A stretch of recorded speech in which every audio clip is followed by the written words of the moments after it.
Let's go.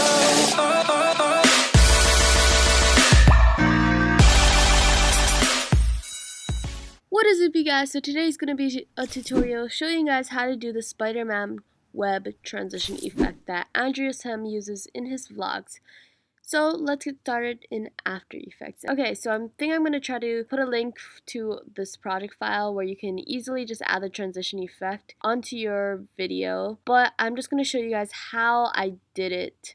Okay, so basically I recorded some clips with me doing the same exact motion as Andreas Hem does when he does this effect. So I did like a gun effect towards the camera and then pulled it towards me, and then I have me closer to the camera where I'm holding it and it's like I'm vlogging-ish. Okay, so basically the first thing we're going to do is create that web effect as it's spraying. We're just going to turn the eye off for both of the two clips so that we can just work with our spider web. So let's go to the pen tool and we're going to make sure the fill is on none, and then we're going to go to the stroke and make sure that's on white. So then we can just make a white line, and then let's just go to layer and new camera, and then we're gonna press the 3D cube button on the shape layer so that we can kind of rotate this. So let's go to that rotating tool at the top, and then we can kind of rotate this in like directions so that it kind of looks 3D towards the camera. Okay, but first let us right click on the shape layer and then go all the way down to pre-compose. And then we'll just press OK to open in a new composition.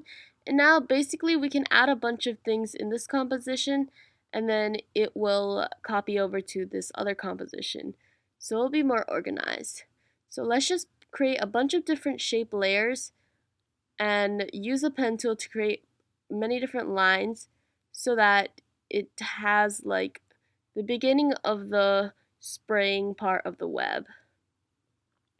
So basically I'm going to do this very quickly, but I'm kind of just making like different lines, kind of what a web would look like, but for just like the spraying part. And remember, I'll have a project file where you can just literally copy and paste like all of this stuff, so you don't have to create all of this on your own. I just wanted to show you guys. The lines at the sort of end want to be a little bit lighter than the ones closer to the beginning of the web, so I'm going to go to the lines we made towards the end and press T on the shape layer, and then we're going to bring that opacity lower so it kind of blends out, I guess. So for the last two lines, I'm just going to make the opacity to like 76 and 84-ish, around that area, so that it's lighter at the edges. If we go back to our composition, we can see that we see the exact same effect coming from our other composition. Okay, now let's create a new adjustment layer by going to Layer and New Adjustment Layer. And now let's go to Effects and Presets and search up Roughen Edges. And then we can start to see that this is kind of going to loosen up the strokes that we made. So if we go to the border and we bring this up, it will kind of make it look more realistic and just roughen the edges basically. And we can also bring the edge sharpness down a bit so that it kind of blurs the outlines. Okay, now the next thing we want to add is fast blur. So this is going to blur the spider web because we don't want it to be totally in focus. So let's just bring the blurriness to like 4. So you can just play around with the roughen edges. And the next thing I'm going to add is turbulent displacement. So let's search that up in Effects and Presets and add that to our adjustment layer again. And you can see that it kind of twirls this spider web around so it's not so straight and it looks more realistic. And you can adjust the settings, but I think it looks pretty fine. So if we go back to our composition, you can see that those exact changes have been made to our clip. And now we actually have to press that cube button again for the shape layer so we can still rotate it. If we just rotate this around, we can make it look like it's going towards the camera better.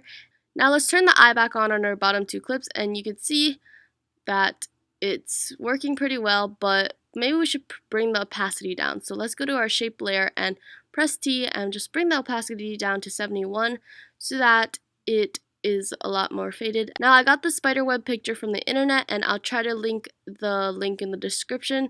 I got it from Google, and so it's basically a spider web, but we need to key out the black. So let's go to Effects and search up Extract, and we're going to put that on our clip, and then we're going to go to the black point and we'll just bring out all the blacks, and you can't really tell because the composition setting background is on black, but basically we're keying out a lot of the black parts. So I'm just going to go to about 186. Okay, now we can go to opacity for that picture, and we can bring that down so that it's not so harsh.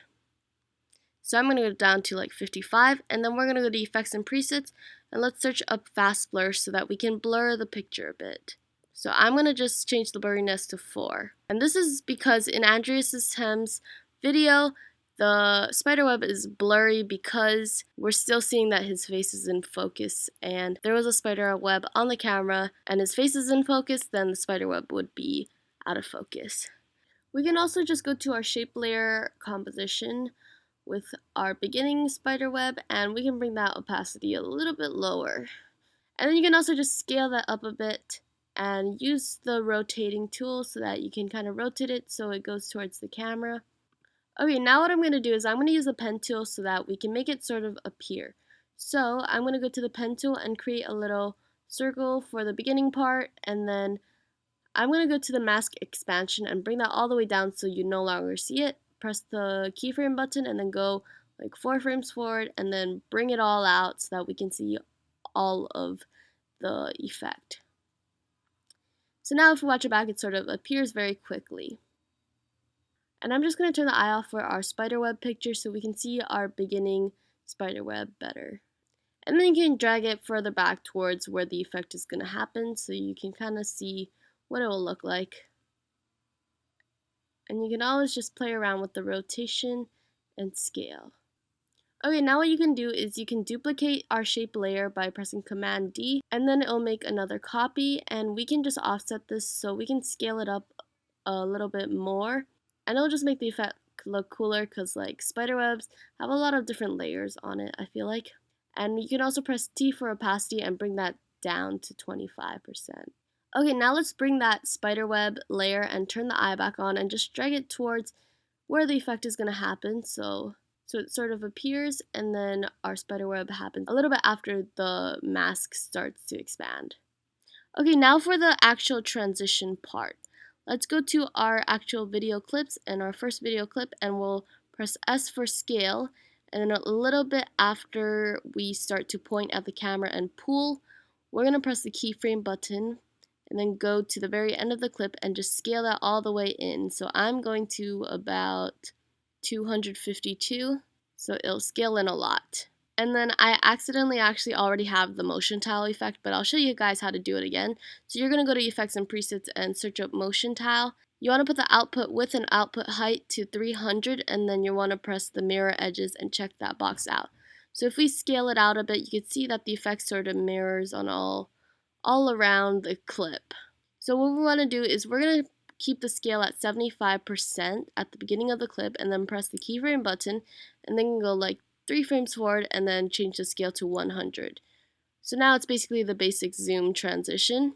And then we are going to go to motion blur at the top and press that like circular shapes and make sure that's blue, and then we're going to press the circular buttons column for both of the 2 clips, and this is going to enable motion blur. So now it'll have motion blur on the clip, so it'll blur and it'll look a lot more better. Now, because the spiderweb is going on for too long, we're going to just cut it off right where the motion blur starts to occur. So I'm just going to select all the 3 spiderwebs and press Command Shift D for where the zoom starts to happen, and then it'll split the 3 clips, and then I'm just going to delete the excess clips. Okay, so basically that's the whole effect. I hope you guys enjoyed this video. Please give it a thumbs up if you did, and subscribe for more videos, and I'll see you guys in my next video. Bye guys.